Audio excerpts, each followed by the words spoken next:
Welcome to the Exponentially Me podcast. Have you ever wondered if we can work better, if we get along better, and if leaders can really influence that? In this podcast, these are some of the questions we will be answering. We'll be talking to some amazing people from all around the world, not just thinkers on this, but the doers, giving you practical information that can make you a better colleague and even a better leader. I'm Exeter. Tom Peters said that management is about arranging and telling. Leadership is about nurturing and enhancing. Where are you on that? Today I'm speaking to Dr. Hannes Leroy, Assistant Professor of Organization and Personnel Management at the Rotterdam School of Management, attached to the Erasmus University. His work revolves around authenticity and how leaders can cultivate that to make changes in this world. One of the research papers he's been involved in has already been cited more than 730 times. He did this with two others, where they found that authentic leaders did in fact create better performing and more committed workers. I first met him at a TEDx event where we both spoke. His views on codifying leadership to allow for an evaluative approach I found absolutely fascinating. We start by talking about how you need to be curious about the people that you need to motivate. This leads us on to talking about your boss and the importance of each party being able to admit mistakes. Next, we discuss being challenged as a leader and what those challenges are that leaders are facing. In closing, we ask if alignment is the ultimate form of authenticity. Well, let's hear from Hannes. When we talk about leadership and relationships, what is your view on that? Here's something I have learned not only through science, but I've learned the hard way. One of the jobs of a leader is to motivate people, right? Motivate your employees to do something that maybe before they wouldn't have done. It wouldn't have been intrinsically motivating to them to do an admin task or this or that. But you as a leader need to, one of your jobs is to influence people and to motivate them. And we naturally go to, well, we need to have, a clear goal, we need to communicate it, maybe we need a vision, and all those things that we typically associate with leadership. One of the things that I've seen great leaders do, and that I now advocate more to leaders to do is, and it's a buzzword these days, curiosity, being curious about other human beings. But especially as a leader, I think that is really important, right? Let's say the two of us here, Extine, right? Let's say I'm trying to motivate you towards a certain goal. To the extent that I ask you questions about who is Extine, what does Extine want in life? How is he wired? How does he live his personal life?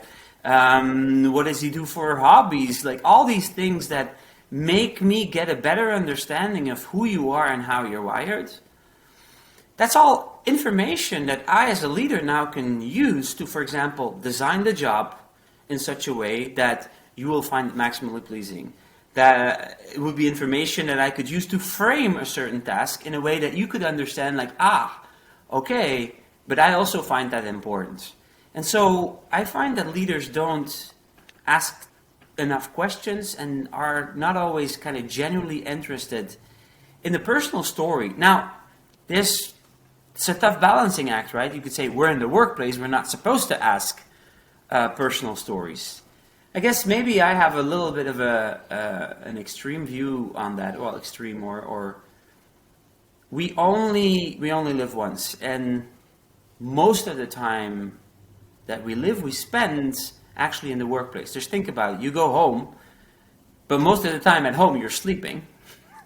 And so the amount of time that you have in a year is spent interacting with other human beings. If you cannot have a personal connection, if you can't develop personal relationships there's few other places that you can develop it. And wouldn't that be a shame in our lives if we spend so much time in the workplace and we don't develop those personal connections there? So that's definitely one thing that I would say that I've learned I've learned the hard way because I used to be very task oriented, and to some extent I still am. But taking the time to listen to people, and not thinking of that as a waste of time, but listening with the idea like, oh, this is all really interesting and useful things that I might be able to use in my leadership at one point in time. I have a similar idea. I just try and give people a shortcut in it. And that, I'm sure you know about applied positive psychology and then the sort of values in action surveys that goes along with that. I usually use that in companies to create a shorthand for people to be able to talk about those things they find important. Because I found, even if you ask for the stories, the amount of time that you need to really get to know someone and to find out what drives them and to find an objective way of looking at it becomes quite time consuming. So I've always wanted to look for a way to get that conversation going, but quickly, and have a shared vocabulary. And so that's one of the things I'm using at the moment. It seems to be working okay. It's obviously nothing is perfect, but it gets people to say, well, you know what? I'm one of those people that are driven by curiosity and creativity. So give me those complex processes that I need to get multiple disciplines involved to get this solved. And that's my thing, you know. And finding people a way to help that also means that I see that once people do those kind of things, they have the courage sometimes to tell a leader what they need. And I always wonder, does a leader have to keep all this information in his head with everything else? Or is there a way for the leader to create the opportunity or the space for an employee to speak up and say, listen, this is actually what I need? It's not easy as a follower to speak up. And it would be great, right? If only we could create cultures in an organization where people are not afraid to speak up to the leaders. But guess what? That leader, he controls your bonus, he controls your performance review, he can decide whether or not you lose your job. So for you as a follower to speak up your leader, it doesn't need just normal trust, right? It needs really guarantees from the leader that this person is not going to abuse their power and that information won't be held against them. And simple, let's say you make a mistake as a follower. The best thing for a leader to know is that there was a mistake, right? So that, you know, they maybe can change the work environment, or there's a reason why the mistake, right, that they can course correct. So any leader would want their follower to admit a mistake. But as soon as the follower admits a mistake, they also say, I haven't done my job properly. Or I don't like, or if they say, not even a mistake, if they say, you know, I don't think we're doing this in an efficient way, or we're doing this in the best way. Implicitly, a lot of people feel this as, oh, the leader set out a course and says, this is how we're going to do things, and then this follower comes along and says, dear leader, I'm not sure if our way of doing this is the best possible way. And I'm not saying that to say that, you know, people in the workplace shouldn't voice errors, shouldn't make suggestions for change. Just making leaders realize it's really hard for followers to do that. And you need to have some special qualities as a leader to make sure that people actually do come to you with their honest feedback, with their open ideas. It's more of an exception, I would say, than it is the norm in organizations. Do you know somebody? Do you know Kim Scott? Sorry, doesn't. She wrote. Right. She's not a big academic, but she wrote a book called Radical Candor. And one of the things she advises in that, basically stuff that she's taken from Google and Apple and so on, is that you have a once-a-week meeting with your people. And so what you do then is you create a reward system, just a little soft toy that you hand out.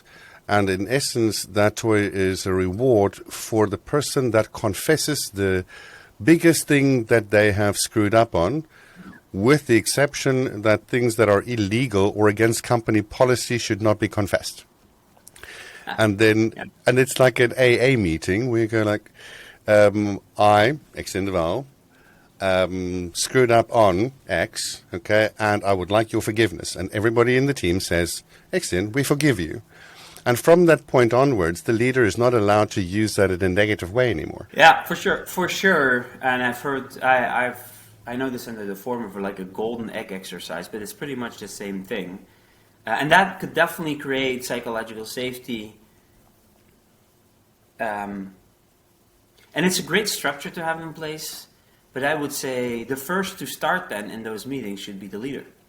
Yes. Right? The leader admits to mistakes. And a lot of leaders don't feel courageous enough to do that. And they have good reasons, right? Because they're supposed to be the role model. And that doesn't mean that they have to be these superhuman, perfect human beings who don't. Everybody knows that they're making mistakes. But the last thing that a leader wants to do is give a follower an excuse to make a mistake and say, oh, well, it's like a kid saying like, but, you know, mommy, daddy, you also have candy right before dinner, so why shouldn't I? So, admit mistakes, yes, but do it from a place of power. Do it from a place of strength. Power is not the right word. Do it from a confident place where you're like, hey, I made this mistake and that's okay. Because you know, it's an advice they always say, like, oh, as a leader, you should just be vulnerable. You should just admit your mistakes. And that's just making it too easy. Most leaders who are vulnerable and successful at doing it, they are strategic in their vulnerability. They know the time and the place and the type of behavior that they will admit to, that they won't, you know, admit to their employees that they screwed up in payroll and forgot to give them the extra €1,000 that they're supposed to give. Maybe that's an extreme example, but you see what I mean, right? Admitting that, and you know, you have a noose around your neck as a leader. Anyways, so it's good to have this candor, but what we know from research is that's not the norm, and it's really hard to create workplaces where absolute candor is possible. I'm not sure if it's absolute, because for me, there's also a difference between transparency and honesty. Transparency is, does my butt look big in this? The answer is yes, that's honest. Transparency will probably be very much more descriptive, which is probably not what you're looking for. And so I think honesty is or being candid doesn't necessarily mean it has to be extreme in its transparency.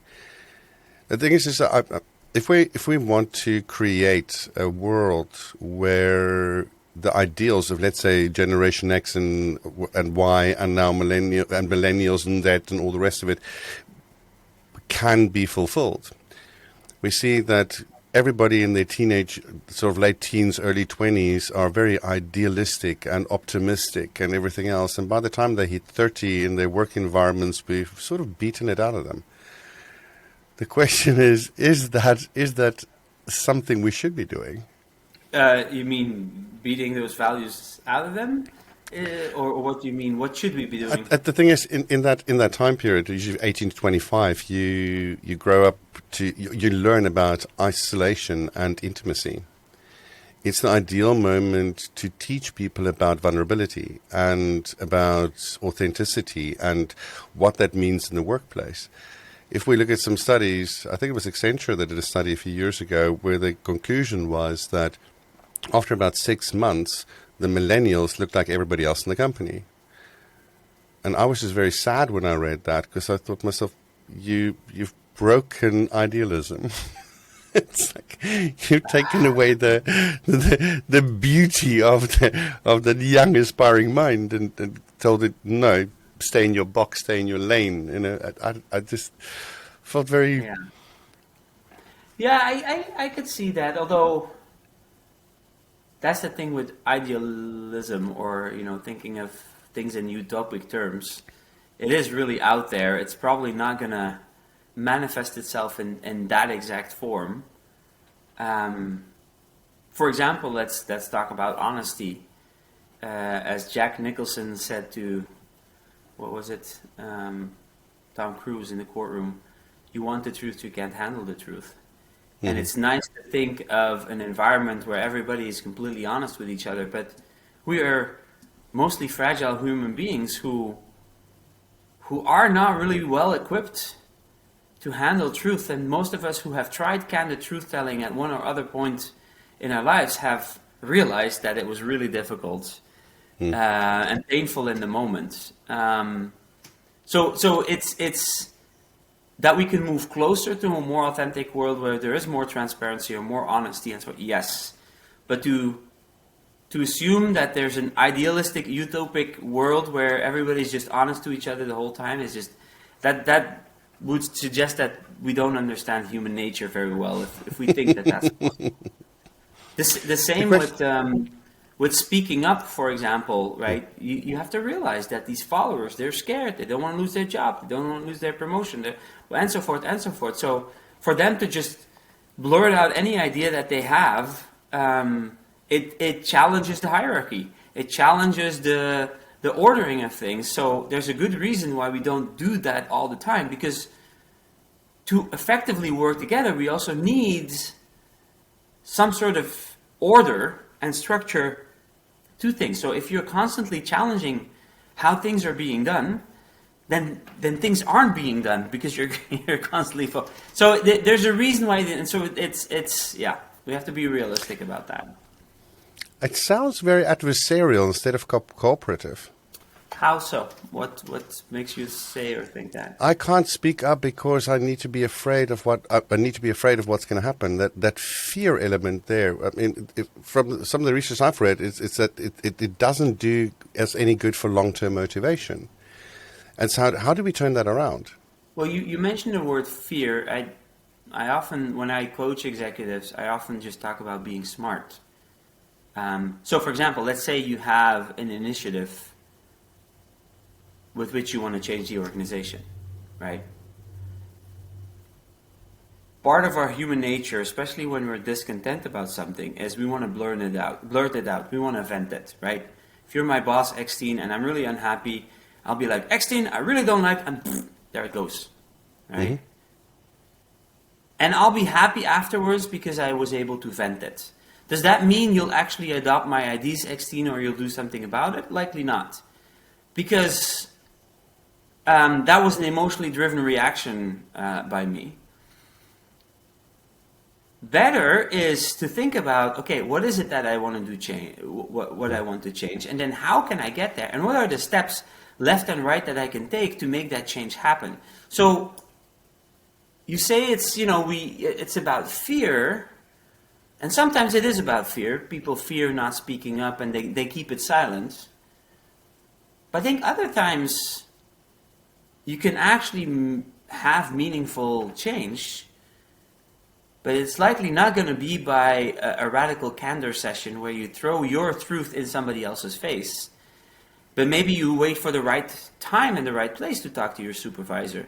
Maybe there's an opportunity attached to it. Maybe you get a power coalition on your side before you launch the initiative. Maybe you do already a pilot and you can show that this actually works. There's so many things you can do before or with you going to your supervisor and saying, like, I don't like this, or we should really change things. And I often find that a lot of the truth telling is ego driven. It's, I need to tell you this, so here's my truth and you just deal with it, and I'm going to walk out of the room. It's venting. But it's not necessarily truth telling from a place of, I want to positively change things. That's at least my experience studying this. I think one thing that was interesting to me from Radical Candor from Kim is that the word radical has nothing to do with it being aggressive. It has to do with the fact that it's delivered with compassion. And that's what makes it radical. Okay. And so it's more about, simple thing. If I give feedback to someone that would like to give the feedback to, but I'm too afraid to give them the whole truth in one go or the whole feedback in one go, I give them a little bit every time. The example she used in the book, which is actually quite graphic, is saying, well, it's like amputating a dog's tail a millimeter at a time, you know? It can be quite painful, and if you're constantly only hearing this negative stuff, is the person trying to spare your feelings actually doing so? The other side that she says, well, but if you have no compassion and you just blurt it out, that's also known as an a-hole. Somebody that just throws this stuff out there and don't really care about anybody else's opinion. And then the worst is probably when you care so little about people on the one hand. On the other hand is you really don't want to confront them about it. So you become the company gossip because you give the feedback to everybody that would listen, but not to the person that can do something about it. And so those are the areas that says you shouldn't be going. And the idea is that you should deliver it with compassion so it can land, but at the same time speak up. And so finding that sweet spot is what she advocates, and that's what she calls radical candor. So it's maybe a little bit different from maybe what I led you to believe. I like the nuance that you brought in there, and then it makes me want to pick up the book and read it in detail. Because when it comes to leadership, you've got so many utopic ideals out there. Like, we should all be compassionate all the time. We should all be candor. It's hard. It's difficult. Yeah. You need to be smart about it, and not assume that it's all going to go easy. To the contrary, this is hard work. Yeah. This leadership stuff. It requires a lot of human insight and emotional intelligence to get it right. So I think one of the things that struck me recently is our ability to say, this is my stuff, that is your stuff, and this is our stuff. All right? So that whatever stuff I'm coming with, that I'm burdened with, that I'm trying to unburden myself with and land it with you, you can say, well, oh, I see your stuff, but it is still not my stuff, you know. And it's difficult because we tend to get triggered by other people saying we have these primary responses. So finding ways to separate that out so we can have that distance, just to be able to accept that some people are different. I see that, in my view, there's a lot of leaders battling with that, being able to separate the employee from the problem. So if a follower comes with an issue, is it the person or is it the issue you need to address? And is it then my trigger as a leader that's getting in the way? Or is it this person trying to voice something? Mm-hmm. Yeah, okay. I think one of the things that's most difficult, I think, for me, has been to accept criticism in public, but never give it. You said for you that's a challenge, or that's just something you that's something I observe as well, but it's something that I know I've struggled with, to be able to, I mean, if I'm standing on a podium in front of 1,000 people, and there's a heckler out there, how do you engage that person and go, yeah, thank you for that feedback, appreciate it, and then move on, you know? Or I would love to talk to you more about that, but let's talk after the presentation. It's really hard to not get stuck in and heckle back, you know? And I think the moment we do that, we break the trust we have with the rest of the audience. I wouldn't say we do. So I've been in that situation, right, where we're challenged by one person in the room. But that, you know, in some cases, that person really enters with the idea of, let me tell you my version of the truth, and so forth. And they're not entering with the same psychological contract as you have with the other audience members. Mm-hmm. Most of them are there to listen, to learn, to have a meaningful conversation about a certain topic. So when this person completely derails the conversation or tries to make get you riled up and emotional, what I might do is shut this person down and say, like, you know, we'll talk about this later, or challenge them at the moment. And usually the other people in the crowd, they thank me for it because they're like, yes, thank you. Thank you for shutting that person down, because we were here to have a nice conversation with you about this topic and not about all this other stuff. So I don't think you break trust with the rest of the audience. I think in many of those cases, they actually appreciate it if you shut it down. I think it's if you're standing on a podium and you speak, yes, I agree. It's just when it's, for instance, you're standing amongst a team of 10 people. And those people and you have a leadership follower relationship, and now you're basically taking on one of your own, and basically burning down the person that they have to work with. What will you say behind their back? What will you say to them next time? How easy will it be for them to speak up next time?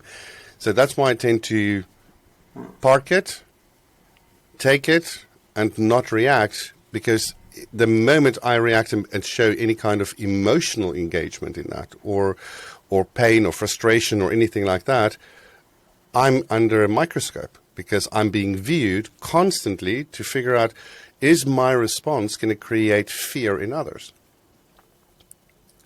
So personally, I prefer to park it, discuss it later, and move on and make sure that the goal we're here to achieve, the meeting we're here to have, finish that. And then afterwards, we can have the conversation about what's that relevant, wasn't it relevant? And if it's relevant, give feedback to the group. Had a conversation, this was a really good idea, let's run with it, or how to think about it, not right now, we'll park it till later, or not currently within our wheelhouse. Give a decision, clear communication, but don't turn it into a fight, a public fight, let's put it that way. Yeah, don't. Although, yeah, and I would say most of the time, I really agree with you. Especially when somebody brings forward an issue, it's maybe not relevant. There are few instances, though, where this person may be challenging your authority. They may be engaging in certain behavior that is not okay. Maybe they're actively excluding people, or they're saying things that are not okay. And then there is value to publicly say, this is not okay. Yes. Because then this person also goes, gets the message, and others actually feel safer after that, because they're like, okay, X teen also agrees this is not the type of behavior he endorses. And so sometimes you have to make a public stand so everybody knows. But you're right, in 90% of the cases or more, you're going to want to take it offline or off this conversation. Yeah. I think for me, it's more a case of I will say, this is inappropriate for this conversation we're having now. So I'm not going to further engage in this. We can have a conversation afterwards about this. But my stance on this is not okay. But that says your opinion, but it doesn't attack the person. It's about the topic. Yeah, exactly. Yeah, fair enough. So what do you think are leaders' biggest challenges currently? So many. Of course, during and post-COVID well-being of leaders themselves, because they've been fighting for their people, for themselves for a while now. And as is often the case, right, when you've been working hard and then you go on a holiday, you could say the release of restrictions is a holiday of some sorts. We may see a rise in burnout and things like that. But then also keeping their eyes on the well-being of their followers, because everybody has gone through an intense period. And that's something that is really, it's not easy for a leader to know, because a well-being is typically in the personal realm, and people don't always give you all the clues. So you have to keep a good eye out for it to make sure that that you can manage that appropriately. So that's definitely one thing that I would say. There are other things, but I don't know if they're particular to this time. It's things that leaders have always struggled with. That leaders have always been challenged with. So I don't know. Yeah, you asked about what is relevant now, so that would be the one thing. Well, but you can expand. I mean, what are the things that people always are challenged with as well? Just the sheer idea of calling yourself a leader, realizing that you have an impact on others. I do a lot of 360 feedbacks, and there's one item that I always find people either score low on, or there's a big discrepancy between how you rate yourself and how others would rate you. And that's, do you realize how your words and your deeds impact others? And often people don't. And as a leader, it's important to have that realization. Like, wait a minute, what I say, what I do, people are going to scrutinize me. They're going to look at me, and especially if words and deeds don't align, they're going to be like, well, wait a minute, you said A and now you're doing B, and we're completely confused. And I found that it takes the It needs a leader to clearly say, hey, wait a minute, I am in a leadership position. What I say and what I do has an impact on others. And not shrug that responsibility, but really fully own it. And fully own that they are in that role for them to be more careful. I always use the metaphor there of parenthood, where I say a lot of parents don't call themselves leaders. Right? They just have kids. And they don't realize what significant impact that they actually have on these kids. Right? So they would probably not be aware of how their words and their deeds impact others. But having a clear leader identity and having that realization, I find is a big step forward for any person in a leadership role. It's not easy, right? Because you're adding weight on your shoulders. Now you're like, everything I say and what I do, I have to be careful. At the same time, that's what leadership is. You lead through communication. You lead through example. So start thinking about what you say and what you do and how it impacts others. Yeah. I don't know if that's useful or that's. It is useful. It's also something I recognize. It's I normally tell people in leadership positions, with every layer in an organization that you add in a role, add 10 times impact on what you say. So if you realize that whatever you say is going to impact 10 times as much, or might impact 10 people who then will all tell that story, your impact becomes exponentially bigger as you go higher into the organization. So be clear, be concise, don't deviate from clarity, because otherwise you end up creating a lot of noise that derails projects, derails people's beliefs, derails trust, you know. It's already so hard for one person to communicate something to another person, right? We already know that there are so many, how do you say this, things that can derail that conversation, derail that communication. But add to that, you not being clear of what it is that you're trying to do and accomplish, or you're, for example, not aware of your nonverbal behavior. Maybe you say like, oh, I really care about the environment and we should focus on the environment. Then your nonverbals, or you know, what you do, tell a completely different story. Well, that's just going to be incredibly confusing to people. So that clarity of communication, clarity of signals, so important to get right as a leader, and I see few leaders have developed the awareness of all the signals that they send out, nor how those could be aligned better. So let's close with one last thing. You say this alignment. Could we also say that is the ultimate form of authenticity? That who you are aligns with your message and aligns with your goals? Yes. Alignment, and I even dare use the big integrity word, because integrity, we often say integrity is morality and so forth, but integrity is actually everything who you are, it fits together into an integrated whole. Now, you have to realize that with integrity, or even with something like authenticity, who are you authentic to? You can be authentic to yourself. You can also be authentic to your role as a leader. You can be authentic to the organization and its values. You can be authentic to the audience that you're speaking to. There's a great HBR articles there that says the 4 truths of a storyteller, right? Your own truth, the truth of the audience, the truth of the larger setting that you're in. I forgot the last truth for a moment. But you want to be authentic to all these things simultaneously, right? And so it's all about alignment of these various things. And if you can get that type of alignment, yes, you will communicate with clarity, and people will understand you, and they will also likely follow you. You will be able to lead them effectively. Yeah. But it's not easy. Nobody ever said it was easy, right? Nope. Hannes, I would like to thank you so much for your time. I know you've got to run. Thanks for taking the time out to speak to people today, and looking forward to another time. Indeed. Thanks, Dean. Talk to you later. Bye. You know what really stuck with me is that Hannes said our non-verbal cues have to align with what we're saying. In a world where we live now, where there's a lot more email, a lot more voice only, and maybe the occasional Zoom call, where everybody's really badly in view.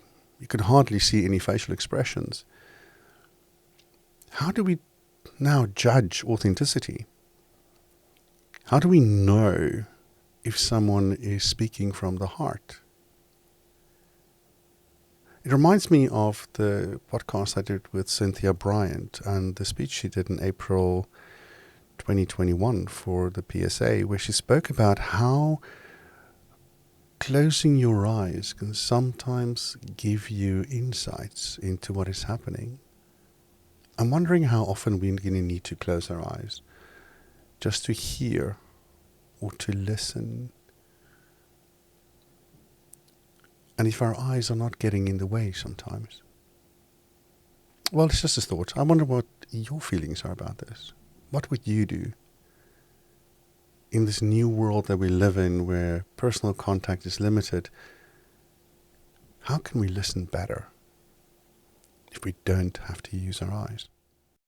Now go out there, be exponential, and do something nice for someone else. You can find us on the web by going to podcast.exponentially.me. We will also find additional media resources and some amazing insights.